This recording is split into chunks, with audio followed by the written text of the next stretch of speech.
স্থানীয় সময় শুক্রবার ভেনেজুয়েলার রাজধানী কারাকাসে শিক্ষার্থী দিবস উপলক্ষে আয়োজিত মিছিল ও সমাবেশে অংশ নেন প্রেসিডেন্ট মাদুরো। এ সময় যুক্তরাষ্ট্রের সঙ্গে চলমান উত্তেজনার প্রসঙ্গ টেনে তরুণদের উদ্দেশ্যে যুদ্ধের বদলে শান্তি প্রতিষ্ঠার উপর গুরুত্বারোপ করেন তিনি। ভেনেজুয়েলার বিরুদ্ধে ষড়যন্ত্র রুখতে যুক্তরাষ্ট্রে আন্দোলনরত শিক্ষার্থীদের সঙ্গে সম্পর্ক জোরদারের আহ্বান জানান মাদুরো। বলেন, এতে ভেনেজুয়েলার বিরুদ্ধে চলমান মার্কিন যুদ্ধ হুমকি মোকাবিলায় আন্তর্জাতিক সংহতি তৈরি হবে। যুক্তরাষ্ট্রের ছাত্র আন্দোলন ও শিক্ষার্থীদের সঙ্গে সংযোগ স্থাপন করো। ভেনেজুয়েলা শান্তি চায়, ছাত্রদের সম্মিলিত কণ্ঠে বলতে হবে, আমরা যুদ্ধ চাই না।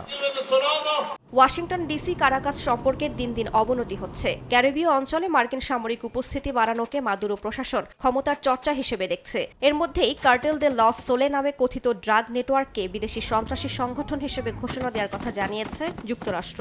হোয়াইট হাউসের দাবি, নিকোলাস মাদুরো ও ভেনেজুয়েলার সামরিক কর্মকর্তারা সংগঠনটির নেতৃত্বে রয়েছেন, যদিও তা অস্বীকার করেছে কারাকাস। এদিকে ভেনেজুয়েলার আকাশপথে চলাচলকারী মার্কিন এয়ারলাইন্সগুলোকে সম্ভাব্য বিপজ্জনক পরিস্থিতি সম্পর্কে সতর্ক করেছে যুক্তরাষ্ট্রের ফেডারেল এভিয়েশন অ্যাডমিনিস্ট্রেশন। 72 ঘণ্টা আগে কোন রুটে বিমান চলাচল করবে তা জানানোর বাধ্যবাধকতা জারি করা হয়েছে। আমেরিকান এয়ারলাইন্স জানায়, অক্টোবর থেকেই তারা ভেনেজুয়েলার আকাশপথ এড়িয়ে চলছে। সংস্থাটি জানায়, 2019 সাল থেকেই দেশটিতে মার্কিন যাত্রী ও কার্গো বিমানের সরাসরি ফ্লাইট বন্ধ। তবে দক্ষিণ আমেরিকার কিছু রুটে এখনও বিমান চলাচল করে।